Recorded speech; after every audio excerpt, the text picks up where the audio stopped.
Sinubukan kong magpa-vampire facial para mag-resurface yung mga scar dito sa Rodogenics Aesthetic Center KM4 La Trinidad, Benguet. Effective ito sa pagpapabawas ng mga acne sa face mo, including yung mga acne scars, acne marks, and then pati mga melasma. And ang maganda dito is konti lang yung downtime period niya. Ito na yung day 0 na halos walang downtime. And then day 1, ayan, wala talagang redness. And day 2, ito na yung effect. So, I love it.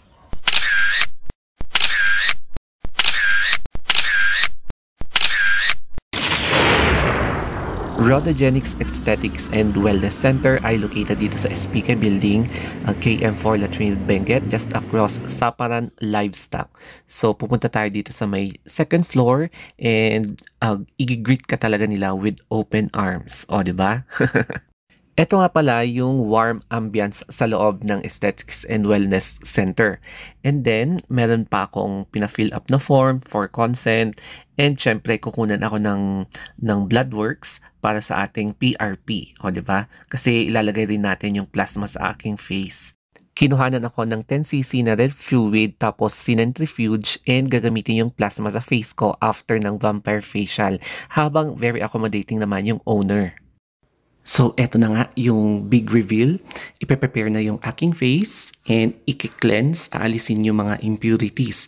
So, meron pang ilalagay na foam para to make sure matatanggal lahat ng mga dumi sa aking face.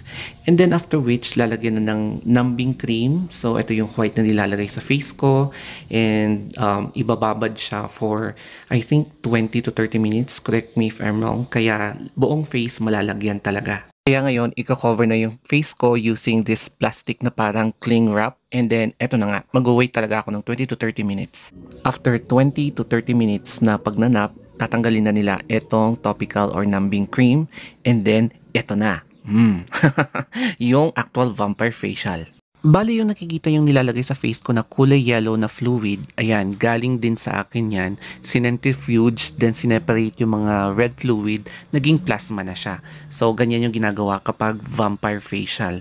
Sobrang magtitiis ka talaga kapag vampire facial, pero meron namang numbing cream.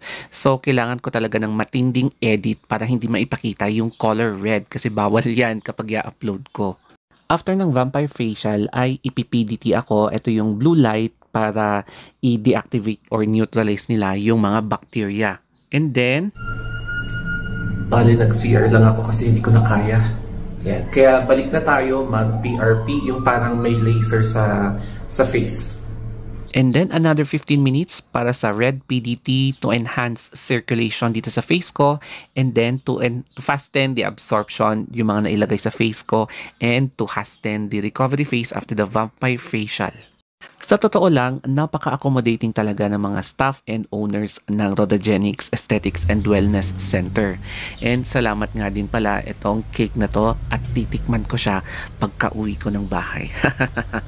4 hours after kong nagpa-vampire facial at around 6 AM pasado. So, yung redness, hindi siya masyadong halata and nagulat ako. Akala ko magre-red siya. So, na-impress talaga ako. Wala rin namang difference kapag walang filter, no? So, tinanggal ko yung filter and ganito yung magiging itsura niya. So, hindi pa rin talaga halata sa camera yung redness ng face. So, I like it. I love it. And gusto ko talaga yung result niya. Hours after the vampire facial, ha?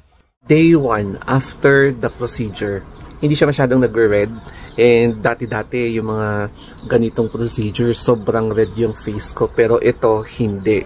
So I like it. Ito naman yung day 2. So wala pa ring filter to, ha.